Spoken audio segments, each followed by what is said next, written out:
là ta nó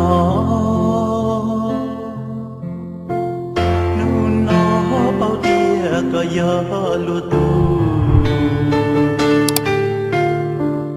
ta xin là chỉ si tao cụ thia mua sao qua ra ngao chế ya ý nụ tư con gió gió cũ ya mua inu cùng gió gió có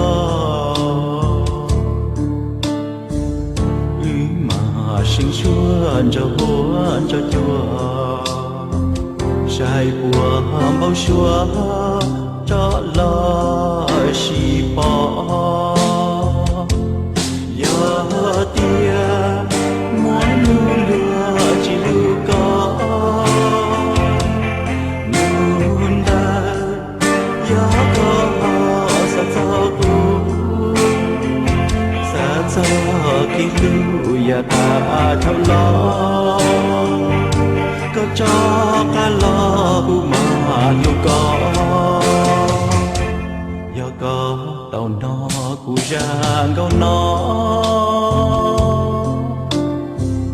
thao có nhớ giờ của trên lưu có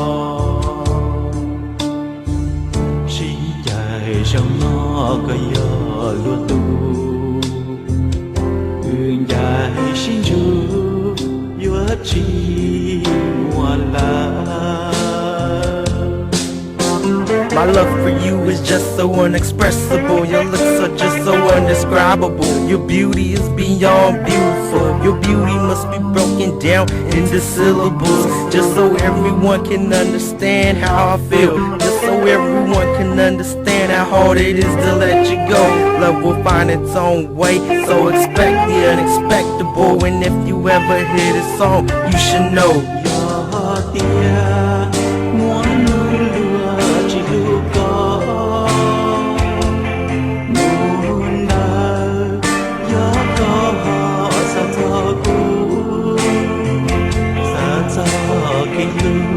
Ta thao lo có cho cả lo của mà thu lo giờ có tàu nó của giang câu nó thao có nhớ thơ của trẻ